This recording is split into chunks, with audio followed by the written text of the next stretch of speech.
सभी दोस्तों को जय हिंद, जय भारत, वंदे मातरम। I hope you all are good during corona pandemic epidemic. दोस्तों, हमने कल अपने जो पढ़ना पढ़ाना था वो सब्जेक्ट तक मतलब सेंटेंस तक कंप्लीट कर लिया था और सेंटेंस को हमने 3 पार्ट्स में डिवाइड किया था। और हमारा जो पहला उसमें से पार्ट बनता है वो बनता है सब्जेक्ट का। तो आज हम इस सब्जेक्ट को समझेंगे कि सब्जेक्ट क्या होता है। उसी के बाद फिर हम वर्ब को समझेंगे, फिर तुरंत बाद हम ऑब्जेक्ट को समझेंगे। तो हम सब्जेक्ट की बात कर लेते हैं। दोस्तों, हम सब्जेक्ट को बचपन से पढ़ते आए हैं। सब्जेक्ट को हम हिंदी में कर्ता कहते हैं। कर्ता मतलब काम को करने वाला। कुछ भी काम हो रहा है, यदि वो काम किसी के द्वारा किया जा रहा है तो वो जो काम को करने वाला है वो कर्ता होता है। इसी को आप डूअर भी कह देते हैं। तो जैसे कि मैं आपके सामने एक सेंटेंस लिखूं, मैंने आपके सामने एक सेंटेंस लिखा, नैना इज प्लेइंग चेस। आप एक बात को नोट कीजिएगा, यहाँ पर काम जो हो रहा है वो खेलने का हो रहा है, प्लेइंग का हो रहा है। तो ये वर्ब हुई अपने आप में, ठीक जी। और यदि मैं इसे और पार्ट में डिवाइड करना चाहूँ तो ये मेन वर्ब हुई और इस अपने आप में हेल्पिंग वर्ब हुई। अच्छा, एक बात बताइए, खेलने का काम किया जा रहा है किसको? चेस को। तो सवाल ये उठता है कि काम कर कौन रहा है? क्या चेस खुद खेला जा रहा है? आप कहेंगे बिल्कुल नहीं, खेलना तो अपने आप में वर्ब हुई। तो इसका मतलब बचा कौन? नैना। तो इसका मतलब है कि जो काम करने वाला है वो नैना है। अरे हाँ, है ना। तो जो ये नैना काम करने वाला है अपने आप में यही क्या है? सब्जेक्ट है। आप इसे डूअर भी कह सकते हैं, ठीक जी, क्योंकि अब हम यही पढ़ते हैं कि सब्जेक्ट को डूअर कहते हैं। अच्छा, अगर यदि मैं कहूँ यहीं पर एक सेंटेंस और लिख दूँ और मैं आपसे कहूँ नैना इज़ अ स्टूडेंट। मैंने जस्ट ये सेंटेंस आपके सामने लिखा है।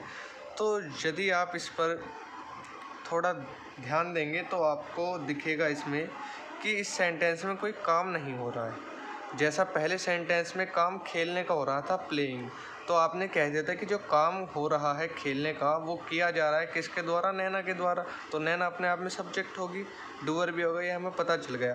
पर यहाँ पर इस सेंटेंस में कोई काम नहीं हो रहा है। अब आप मेरी बात को ध्यान से सुनिएगा। हम डूअर तब यूज़ करते हैं जब उस सब्जेक्ट के द्वारा कोई काम किया जा रहा हो। मैं एक बार और रिपीट कर देता हूँ। हम डूअर उसके लिए यूज़ करते हैं जब उस सेंटेंस में सब्जेक्ट के द्वारा कोई काम किया जा रहा हो। यहाँ पर क्या कोई काम किया जा रहा है? आप कहोगे जी बिल्कुल नहीं।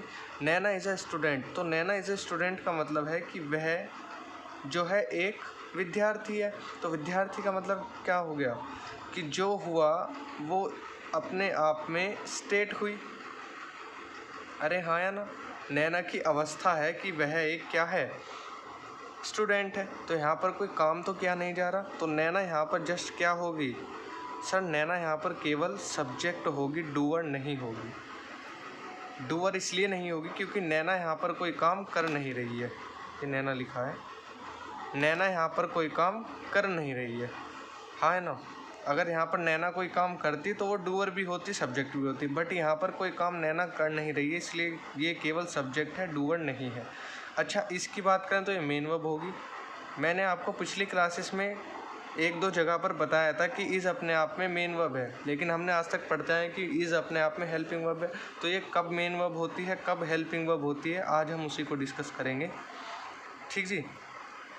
स्टूडेंट का भी पार्ट जो होता है इसे सब्जेक्ट कॉम्प्लीमेंट कहते हैं। ये क्या होता है, कैसे होता है, इसे भी हम अगली वीडियोस में या इसी वीडियो में कोशिश करूँगा अगर हो जाए तो समझने की, ठीक जी।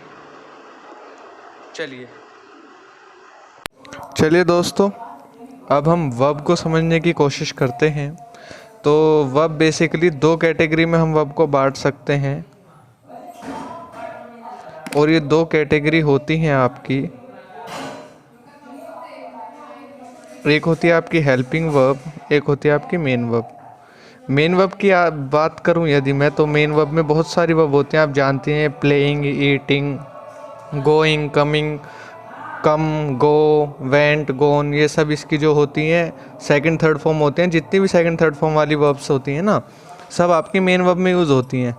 अब मैं हेल्पिंग वर्ब को समझने की कोशिश करूँ तो हेल्पिंग वर्ब आपकी कौन कौन सी होती हैं? आप कहोगे is, am, are, do, does, was, were, has, have, ETC, ये सारी आपकी हेल्पिंग वर्ब के अंदर आती हैं।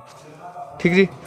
इन्हीं को यदि अब मैं समझने की कोशिश करूँ, जैसा कि मैंने आपसे कहा था कि जो आपकी हेल्पिंग वर्ब के रूप में आपने आज तक इज़, एम, आर को पढ़ा है, बट ये मेन वर्ब का भी काम करती हैं। ये कैसे करती हैं मेन वर्ब का काम, अब समझने की कोशिश करते हैं। मैंने आपके सामने एक सेंटेंस लिखा, Raja is eating the food, eating the food. मैंने आपके सामने ये सेंटेंस लिखा, तो आप इसमें देखेंगे तो राजा अपने आप में यहाँ सब्जेक्ट हुआ, और सब्जेक्ट के साथ साथ क्या हुआ, डूअर भी हुआ, क्योंकि काम क्या हो रहा है, खाने का हो रहा है। तो ईटिंग अपने आप में यहाँ पर क्या होगी, मेन वर्ब होगी। ठीक जी।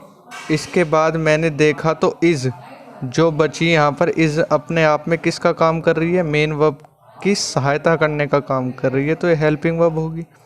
हाँ या ना? तो इज़ ने यहाँ पर हेल्पिंग वर्ब का काम किया। क्यों किया? क्योंकि यहाँ पर उसकी जो मेन वर्ब है वो अवेलेबल है। तो यहाँ पर मेन वर्ब एक अदर वर्ब अवेलेबल है जो इसके साथ है, तो इसने अपने आप में यहाँ हेल्पिंग वर्ब का काम किया। ठीक है, एक सेंटेंस मैं और ही लिख लेता हूँ। मैंने आपके सामने यहाँ लिखा, राजा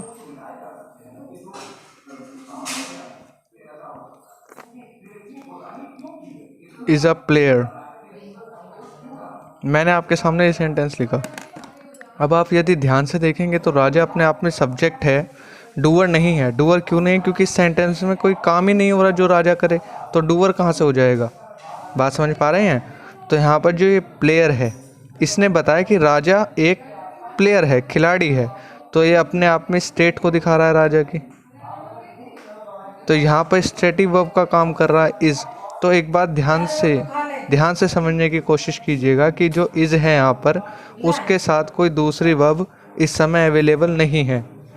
समझ पा रहे हैं?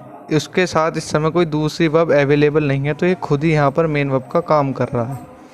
तो हमें क्या बात समझ में आई? हमें ये बात समझ में आई, जितनी भी हेल्पिंग वर्ब्स हैं हमारी, यदि उनके साथ कोई अदर वर्ब हमें दी होगी, तो जितनी भी हेल्पिंग वर्ब्स होंगी ये सभी किसका काम करेंगी?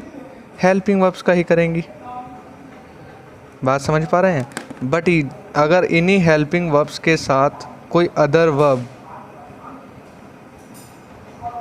हमारे पास गिवन नहीं है, हमें नहीं है, हमारे पास नहीं है, तो यही हेल्पिंग वर्ब किसका रोल प्ले करेंगी? फिर यही हेल्पिंग वर्ब रोल प्ले करेंगी मेन वर्ब का। बात समझ पा रहे हैं? एक सेंटेंस और लिख लेता हूँ। मैंने कहा, मीना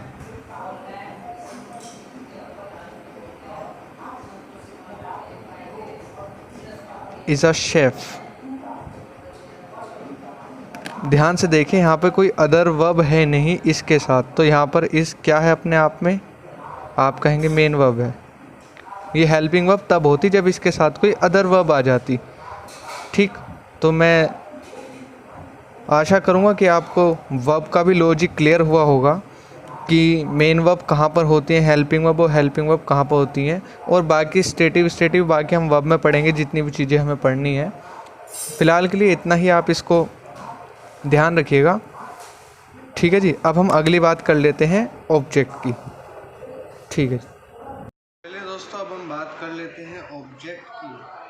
तो ऑब्जेक्ट क्या होता है? ऑब्जेक्ट का मतलब होता है कर्म, जिसको आप काम कहते हैं। तो यदि मैं ऑब्जेक्ट को समझने की कोशिश करूं, तो ऑब्जेक्ट वो चीज़ होती है जो सब्जेक्ट और वर्ब दोनों मिलकर करते हैं। यानी कि सब्जेक्ट भी और वर्ब भी दोनों मिलकर जिस काम को करेंगे वो हमारा ऑब्जेक्ट होता है। सपोज दैट मैंने आपके सामने एक एग्जाम्पल लिखा और एग्जाम्पल में मैंने आपके सामने ये लिखा कि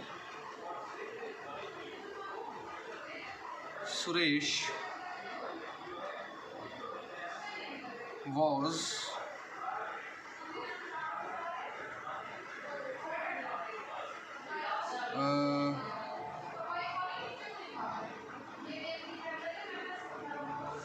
प्लेइंग फुटबॉल।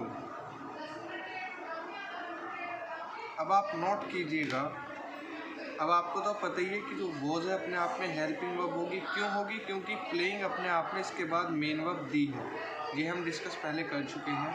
तो आप इस बात को नोट कीजिए कि सुरेश अपने आप में यहाँ सब्जेक्ट है और यहाँ डूअर भी आप उसको कह सकते हैं क्योंकि खेलने का काम होता है। तो आप देखिएगा कि सुरेश और वर्ब मिलकर दोनों किस पर काम कर रहे हैं? सुरेश खेल रहा है। क्या खेल रहा है? आप कहेंगे सर फुटबॉल खेल रहा है। तो फुटबॉल अपने आप में यहाँ क्या होगा? इनका ऑब्जेक्ट होगा। आई होप आपको बात समझ में आई होगी। नहीं है तो एक सेंटेंस और लिख लेते हैं। मैंने आपके सामने एक सेंटेंस और लिखा। मैं लिखा I am writing a letter. मैंने आपके सामने एक सेंटेंस और लिखा। मैंने कहा I am writing a letter. तो आप इसको गौर से देखेंगे तो आई अपने आप में यहाँ सब्जेक्ट होगा, इसे आप डूअर भी कह सकते हैं। एम अपने आप में यहाँ हेल्पिंग वर्ब हुई। राइटिंग अपने आप में यहाँ मेन वर्ब होगी और लेटर। अब देखिएगा जो सब्जेक्ट है यानी कि आई और वर्ब मिलकर मैं पूछूं क्या कर रहे हैं? मैं लिख रहा हूँ। क्या लिख रहा हूँ? तो आप कहेंगे सर लेटर लिख रहे हो। तो लेटर अपने आप में यहाँ क्या होगा? किस पर काम हो रहा है? मेरे द्वारा और वर्ब के द्वारा लेटर पर काम हो रहा है। तो लेटर अपने आप में यहाँ क्या होगा? ऑब्जेक्ट होगा। अरे हाँ है ना, बात समझ में आ रही है तो बोलो हाँ। ठीक जी। तो लेटर यहाँ पर ये हो गया ऑब्जेक्ट। ठीक जी। अभी के लिए मैंने तीनों का इंट्रोडक्शन दिया है। ठीक जी। आपको कहीं भी कुछ भी समस्या हो तो आप कमेंट करके मुझे बता दीजिएगा, मैं रिजोल्व कर दूँगा उस समस्या को। और आपसे बस एक ही रिक्वेस्ट रहती है हमेशा कि वीडियो को लाइक करें, कमेंट करें। अगर आपको कुछ समझ में नहीं आता, आपको वीडियो अच्छी लगती है तो भी कमेंट करें, और सब्सक्राइब करना तो आपकी ड्यूटी बनती है। ठीक जी। ठीक है, आज के लिए इतना ही। बाकी कल हम इनसे आगे बढ़ेंगे और बाकी चीज़ों को भी सीखेंगे। ठीक है जी।